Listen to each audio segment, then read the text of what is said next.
All right, welcome to STAT. We're going to talk a little bit about data ethics. And the underlying aspect of all this is when is it appropriate to select a particular data set, or when are we allowed to do this type of collection or that type of collection. And we need to be very mindful anytime we do any type of data collection that we're taking into account all things are going in place here. So that the data collected is collected in an ethical manner, and also that the it gives some soundness or some validity to how we collected the data. We don't want there to be questions involved in those aspects of that. So not only do we want the data collection to be in of itself a solid collection that is useful, but we also want it to be collected in such a way that is not harmful to people in general. So when we talk about ethics, a lot of times what we're referring to here are the human subjects, although there are other aspects of data collection as well that go beyond the human aspects of the who's being studied. So anytime you have a human subjects that you're studying as a part of your data collection, you need to have what's called an IRB review. It's an institutional review board review process. And a lot of times it's referred to as your IRB, which just simply means that a group of people have reviewed your study and they've decided that it is ethical and you can go forward, or it is problematic and you need to do a few things about it to make sure that it keeps in mind the safety and the well-being of the people being studied. One of the things that has to be included in that is informed consent, meaning that the people being studied know that they're being studied. You can't just walk up and ask somebody a bunch of questions and walk away and never tell them that you're going to use that data in any particular manner. They need to be at least informed in the process. And the question, a lot of times people say, well, we need to maintain confidentiality. So why does it matter if they know or don't know that they're being studied if it's going to be kept confidential anyway? The idea being is that regardless, when you are studying a group of people or a person, that person needs to be able to give consent that yes, they want to be a part of that, or no, they don't want to be a part of that. And there are some aspects of this that need to go on as well. It's like our instances where we want to hide the idea of what we're studying from the people involved until the very end, and we'll talk more about that in a coming slide here. One of the major underlying aspects of studying human subjects is this idea of minimal risk, meaning that we want to minimize any damage, danger, or issues that might arise, any type of triggering events that might arise as an individual. So the big ones here are making sure that if we're doing a chemical, using type of a chemical in our process, that we are minimizing as much as we possibly can the effects or the danger that would be involved in a particular person invested in this. So one time I had a class and I had a student who was like, well, I want to study the results or the effects of caffeine on students.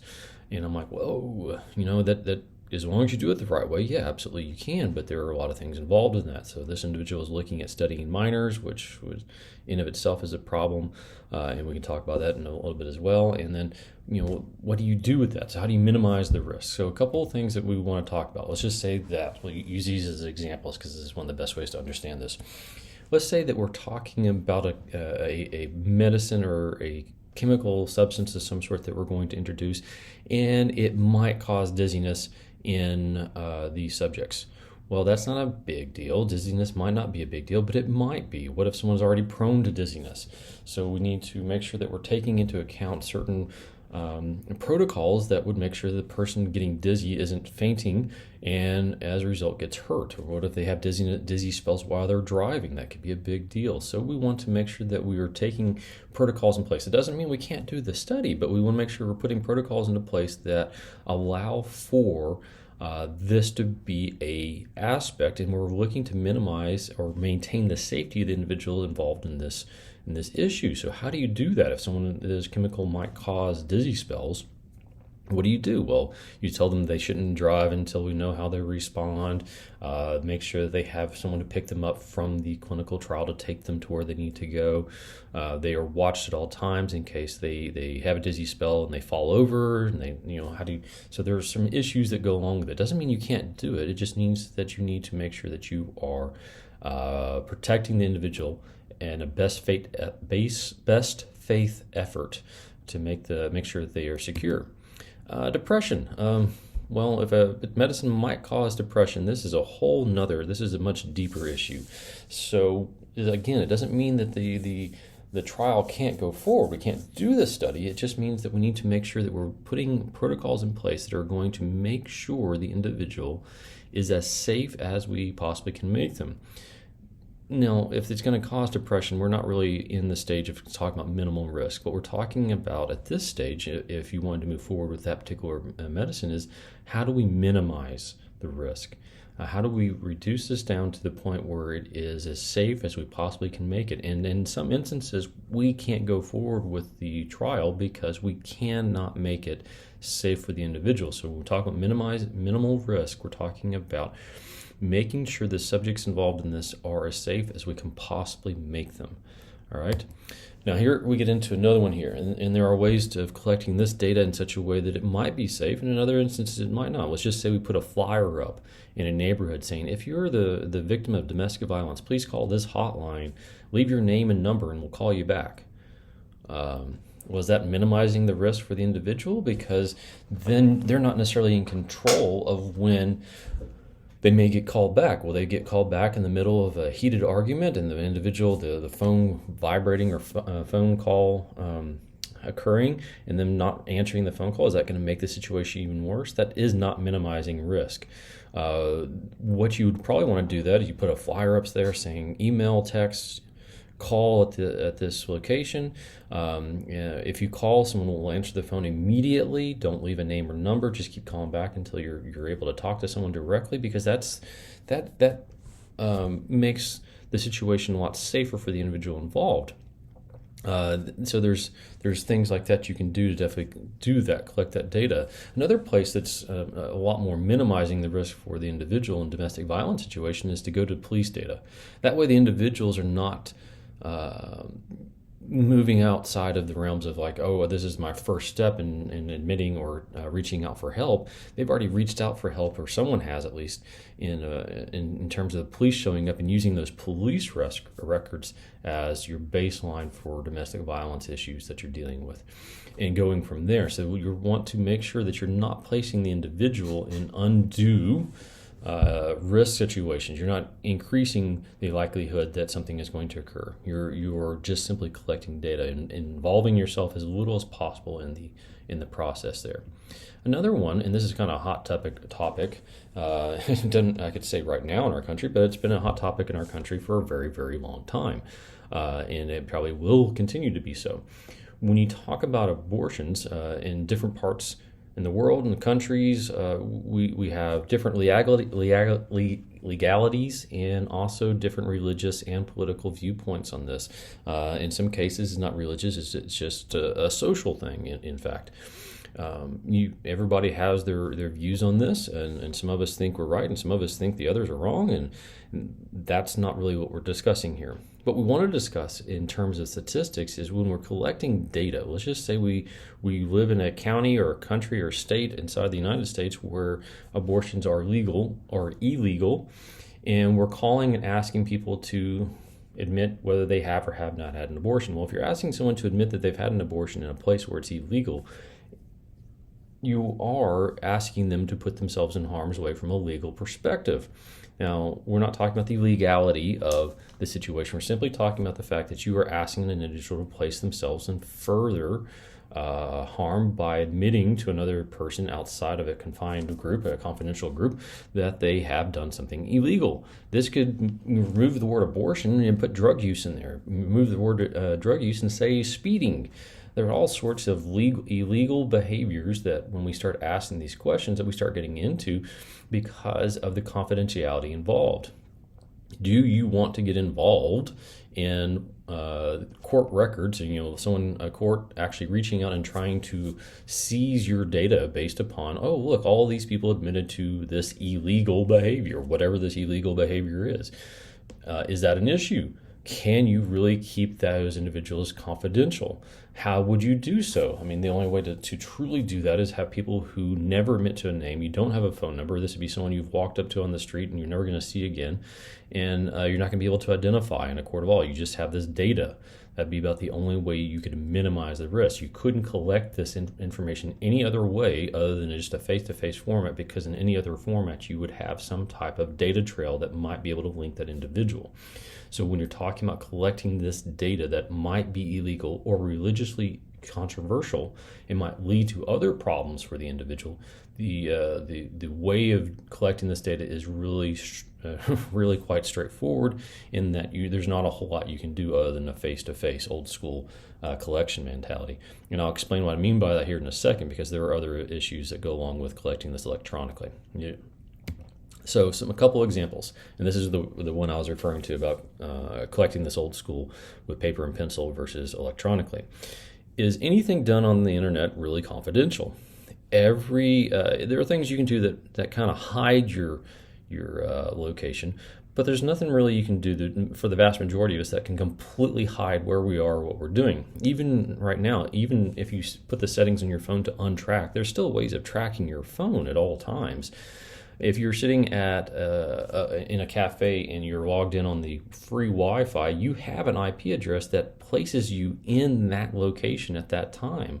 So you can still be tracked that way. So if you're talking about a place where a particular activity is illegal, and you've admitted to this illegal activity online, then there is actually a way to trace you back to a particular computer sitting in a particular cafe on a particular day and answering and looking at that. And another version of this is there are companies that actually have websites, advertising websites. Let's just say it's a TV cable network, and you go to their TV site and you click on the little button that you want to get TV service or whatever, and it says call this number. So you call that number and they start listing off all these amazing packages that are exactly what you're looking for. One of the reasons that they might be able to do that is because your IP address is attached to your search history, and they can look through your search history while they're on the phone with you, simply based upon the fact that that phone number you called was unique to you and it's attached to an IP address, so they can then go back and look at your search history. Now, you talk about, well, that's not confidential at all. No, it's not. You can make the argument that it is unethical. But you probably will find the fine print somewhere down there that that phone number is unique to you, and that they are using that data mining. And this is a technique used by a lot of companies to do data mining and to do those processes. Now, when they actually do run a study, they're actually trying to disconnect any type of actual identifiers from that information, and that's where the ethical part of it comes in. They're not doing the study on known people. They're doing the study based upon data and trends, like a male, female, ethnicity, things like that, economical status. So they're doing the study on those pieces, but when they're looking at an individual, they're saying, okay, statistically, this is what this individual would be interested in based upon their search history, and that's what they're going by. And again, you can make a very big argument that is unethical behavior, but that is how that particular system works. So, and that's just me pointing out that when you're dealing with internet connections, you're not necessarily on a confidential level. So please be careful when you collect data that way. You're not collecting truly anonymous data. In a lot of places, there are sunshine laws. And these are open record laws. So let's just talk about going back to the domestic violence issue. If you have someone who has committed a crime of any sort, domestic violence or otherwise, someone can actually go to local law enforcement offices and ask for those records, and the records do need to be provided. It may take time. They may have some type of process they go through to make sure everything's done correctly and processed out, and they keep record of who has asked for it and things like that. And those laws vary from state to state and county to county.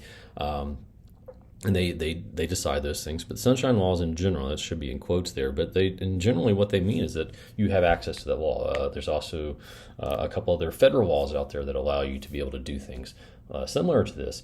But the idea is that these record laws are accessible. Now, when you start getting into like laws or criminal crimes involving juveniles, whether the juvenile is the assailant or the juvenile is the victim, or in some cases both, you have two different juveniles, the names on those sunshine laws normally require the names are on the documents. They don't get blacked out or anything. Should the names of those juveniles be included? Is that a violation of confidentiality or the ethics involved with the juveniles? What is the difference there? Well, one of the differences is most of the time juveniles are considered to be wards of their parents or their guardians. And without the parents' consent, then the juveniles cannot, their names cannot be released. But how does that process work in terms of that? If the parent doesn't give permission for the juvenile's information to be released, but by law it's required to be released, that would kind of create this little area.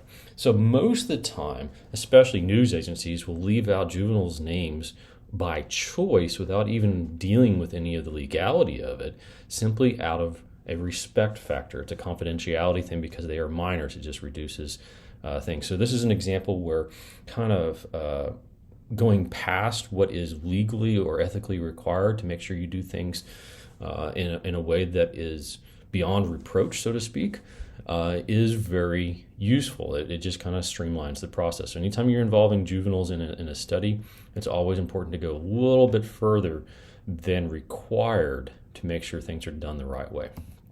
Video recording interviews. This is something I do. This is almost all of my research that I do is I do some data collection, yes, but when I do video recordings, one of the biggest pieces of this is informed consent. Now, the thing about informed consent is that it can happen before or it can actually happen afterwards under certain guidelines. And with video recordings, the way I did this, it was always before. The volunteers were just that. They volunteered for the interviews. They were told this is going to be videoed. And I told them up front, I said, this is not, this would be confidential from the perspective of I'm not going to use your real name, but I am going to show other people these videos in certain situations, like not for like, oh, can you believe what this one did? No, that's going to be in a situation where we can use this in a teaching format, or we can use this for a discussion of a data presentation. So this is what the student actually said, because the nuances are lost if you just do a transcript. You lose a lot of stuff in there. So the actual videotaped interview itself is extremely useful when you just go back and look at the stuff. Those things are confidential from that perspective. I am protecting the name of the individual. They're not confidential from the perspective of the individual is seen on the video, but they have given their consent to that situation. All right, so that is completely ethical because they've given their consent to being videotaped and knowing the videotape might be viewed by other people, with the idea that instead of using the name Henry, we're using student one or some other type of identifier, anonymous identifier. Okay. Tuskegee study. I don't know how many of you are familiar with this one, but this was actually in the South at Tuskegee. There were a number of poor black men that were recruited for the study. Some of them had syphilis and some did not. At the time that this study was conducted, penicillin was already known to be a medicine that was known to completely cure syphilis in individuals, and it was easily administered. It was super cheap. Even back then, it was super cheap. It's still super cheap. So it was very easy to get past this. But what it was is that these individuals had syphilis. Some were actually given or infected with syphilis. And the idea is they were studied for many, many years just to see what would happen. To a degree, they knew they were part of a study, but they thought they were being They thought that they were being cured for something. They didn't realize that there was actually a cure for what they were dealing with. They thought they were being part of some other processes in some cases. In other cases, they just They didn't even know that they were being studied in such a way. And this is one of those issues where this is very unethical behavior. In fact, it caused cases like this, and there have been a number of cases throughout the last 100 years or so that have caused major shifts in the way that we collect data and the idea behind informed consent. And when we deal with vulnerable populations or populations that have dealt with abuse because of racial profiling or from economical status and things like that, we normally put a little bit more emphasis in making sure that those individuals are protected. So the layers that have to be gone through for your IRB for the human studies is a little bit deeper. Okay, so the Tuskegee one was a major one. I think it was the Clinton administration when the federal government actually officially, formally apologized for that. And that was in the mid-90s, and the Tuskegee study was actually shut down in the early 70s, I think 1970s when it was shut down, and after it had been going on for a couple decades. And it took another 25 years for anything to actually be formally said, like, oh, we're sorry for this behavior, which is wrong. Now, hidden study. Now, there are things where you do hidden studies, where you're telling the subjects that you're studying this particular aspect. Maybe we're studying their behavior when the room gets really, really hot. We want to see what happens, to your anger. Are you able to manage your anger? We're going to give you these puzzles to solve, and how can you manage your anger and not being able to solve the puzzles in the heat? And what we've really done is we're pumping in particular. We haven't really changed the temperature very much, but what we've done is we've pumping in these annoying sounds, maybe ultrasonic sounds. They've actually shown that certain sounds are cause anxiety. So maybe we're pumping in these ultrasonic sounds that are causing anxiety, and we're seeing what's happened. So if they knew these sounds were coming at them like that, they might change their behavior a little bit in trying to help themselves annoy the sound. But not knowing the sound is there, and they get annoyed, or the anxiety levels go up, we can see what's going on. And after the fact, we can say, this is really what we did. Can we use your data? And at that point, the individual has the right to say, no, you can't use my data. How dare you do that? And they can walk away. The data is destroyed from that data collection. Even if it was really good data, you can't do it. So that's just something else, a way that you can actually do that. Now, the issue with that is minimizing risk.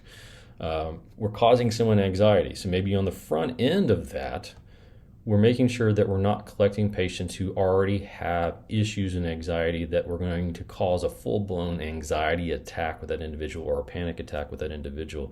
So we might have questionnaires going on in the front end saying, do you have, and we have a whole slew of questions, making sure that we are not selecting people for the study that might be triggered into a bigger event because of what we're trying to do. Okay, which gets us into clinical trials. Clinical trials are the benchmark of how a particular drug or a treatment of some sort makes its way into the mainstream and how it gets used for the good of the population. So when we talk about clinical trials, we're talking about all those things. There's informed consent. There's the idea that sometimes the study itself, the main purpose of the study might be hidden, but it is released after the fact. We're talking about chemicals. Some of the individuals in the study might have the actual medicine, and some of the people might get a alternate or a fake medicine that doesn't do any good. And we're trying to see what happens. These clinical trials go through a lot of different processes, and they're very closely monitored by outside groups that have no buy-in to the success or the failure of the drug, which is one of the reasons why recently with the COVID-19 vaccines, a lot of people had issues. It's like the government had buy-in to the drug being effective and working, and these companies had buy-in to the drug being effective and working, and the people overseeing the studies had buy-in into the drug being effective. So there were a lot of people who had buy-in to it being effective, so when it was effective, can we really trust those results? Ultimately, the data says we can, so I think there are ways that people can have buy-in and you can still do the study ethically. But there needs to be a lot of oversight with people making sure checks and balances are done properly and everything is being viewed properly. All right, so if you have more questions and comments about this idea of being ethical and having making sure the study is well developed, please reach out, add comments, ask for more videos about this topic, and I'll be happy to push out more as I can. Take care.